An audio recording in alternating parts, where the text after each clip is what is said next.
Halo, assalamualaikum warahmatullahi wabarakatuh. Selamat sore, ketemu lagi di kebun organik. Pembuatan kompos Takakura, tapi yang menggunakan karung itu kita mulai dulu pada tanggal 18 Desember. Berarti kalau sekarang sudah sebulan lebih, sekitar 55 harian lah ya.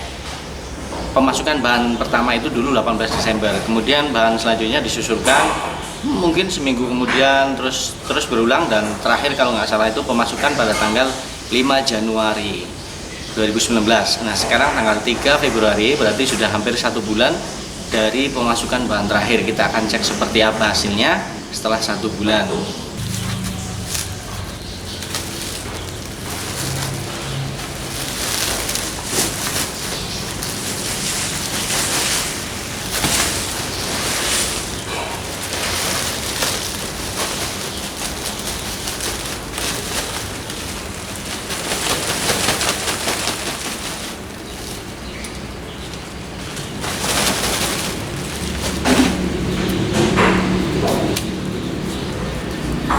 Ini hasilnya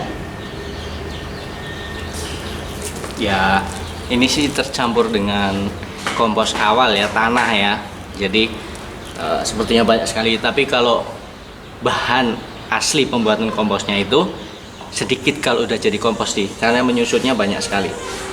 Nah ini wujudnya, bahkan sampai biji mangga pun ikut membusuk di dalamnya karena ada kena panas. Harusnya dia semprot, tapi karena panasnya berlanjut terus, akhirnya dia isi di dalamnya ikut membusuk.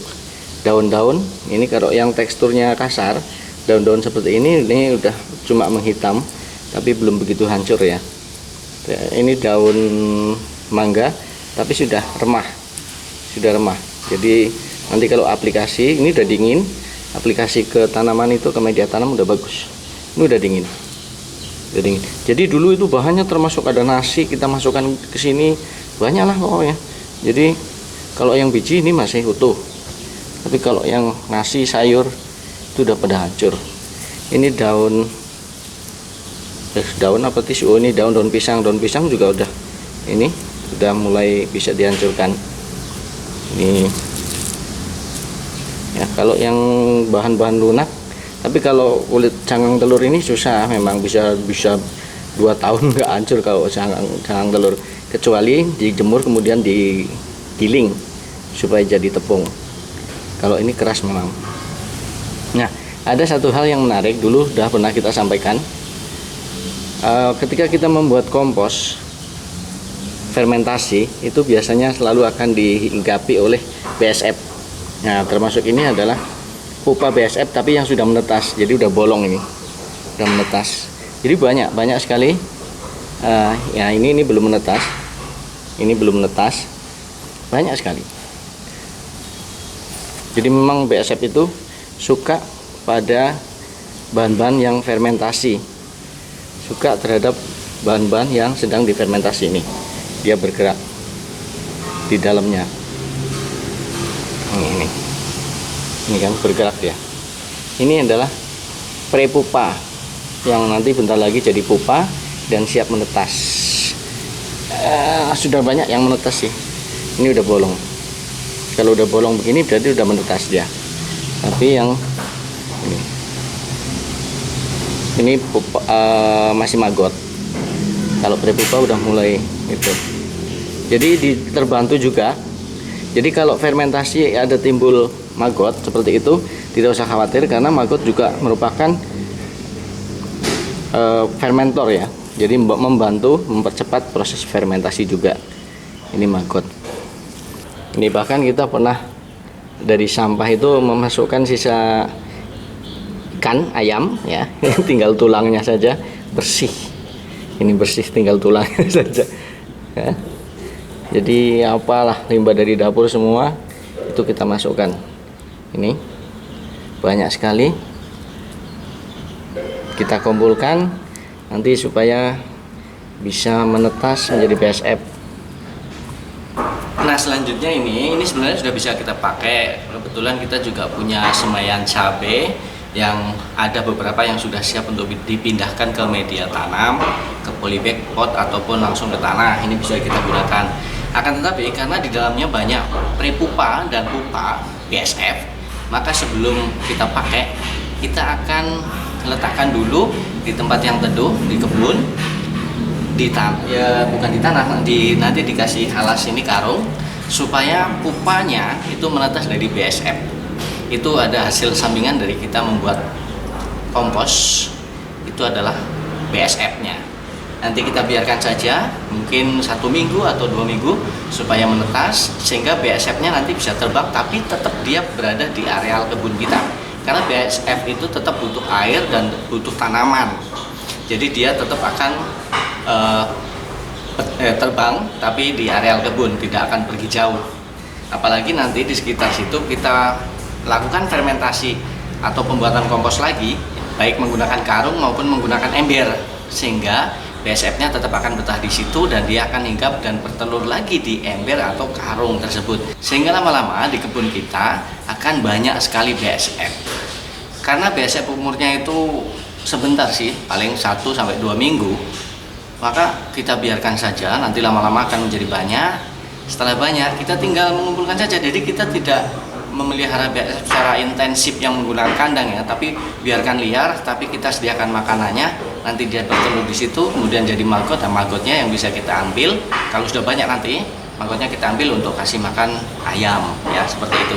Jadi kita sekaligus ada 2 hasil ketika kita membuat fermentasi kompos atau fermentasi pupuk lainnya, mungkin pupuk cair dan lain sebagainya ya. Ada hasil sampingan yaitu berupa maggot. Dan saya teringat dulu di kompos tumbler yang kita bikin menggunakan drum 250 liter, itu juga di dalamnya ternyata banyak sekali maggot.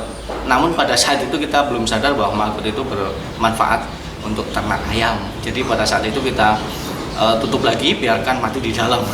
Padahal udah gede-gede itu dulu. Eranya gini, padahal itu tertutup rapat. Tapi ternyata selidik punya selidik, si BSF ini bertelur ditutup kompos tumbler dulu. Setelah telurnya kan kecil-kecil, setelah menetas itu maggotnya kecil-kecil sekali. Mereka bisa menyusup melalui lubang yang sangat kecil. Pokoknya dia akan mencari sumber makanan. Dia bisa mengetahuinya melalui baunya. Nah, karena di dalam bin itu, di dalam tabung kompos itu ada makanan, maka dia akan masuk ke sana dan berkembang biak itu. Jadi banyak sih teman-teman yang susah untuk mengumpulkan maggot, menangkap BSF itu. Bagaimana caranya kok susah, ada yang dapat, ada yang enggak. Kita tidak akan pernah tahu kapan lalat itu bertelur, apalagi kalau cuma 1-2 ya BSF yang ada terbang di sekitar kita, maka kita akan tidak akan pernah tahu dia bertelurnya kapan. Tapi yang jelas ketika kita sediakan fermentasi di ember boleh, di karung boleh, maka dia akan bertelur di situ. Buktinya apa dia bertelur? Kita lihat mungkin 1-2 minggu ke depan, fermentasi kita bisa kita lihat di dalamnya akan banyak sekali maggot kecil-kecil. Seperti kita juga punya, nanti kita akan tunjukkan mungkin di video selanjutnya ya.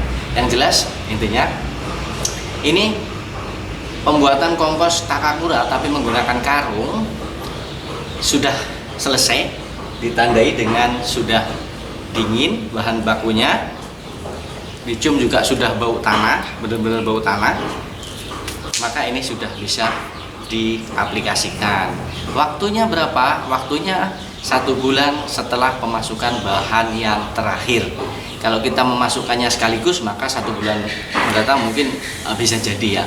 Tapi kalau kita nggak punya bahan baku yang banyak, maka kita bertahap. Seperti ini, dulu pemasukan pertama itu tanggal 12 Desember, mungkin 50 hari yang lalu.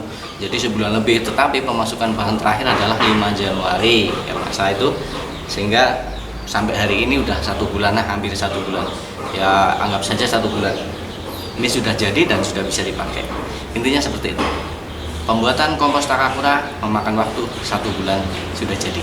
Jadi kalau teman-teman ingin berkebun, maka langsung sediakan kompos Takakura.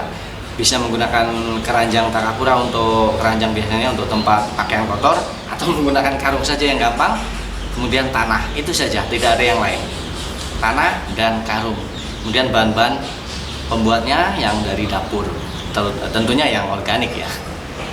Kemudian disusun terus lapis. Kemudian setelah penuh 1 bulan, setelah penuh diamkan 1 bulan, maka insya Allah sudah jadi. sehingga nanti sebulan ke depan kita sudah punya kompos untuk siap untuk memupuk tanaman kita, sayuran kita. Oke, semoga ada manfaatnya. Video selanjutnya akan kita coba lihat seperti apa fermentasi limbah dapur yang menggunakan ember, juga di sana terdapat maggot. Terima kasih sudah nonton. Assalamualaikum warahmatullahi wabarakatuh.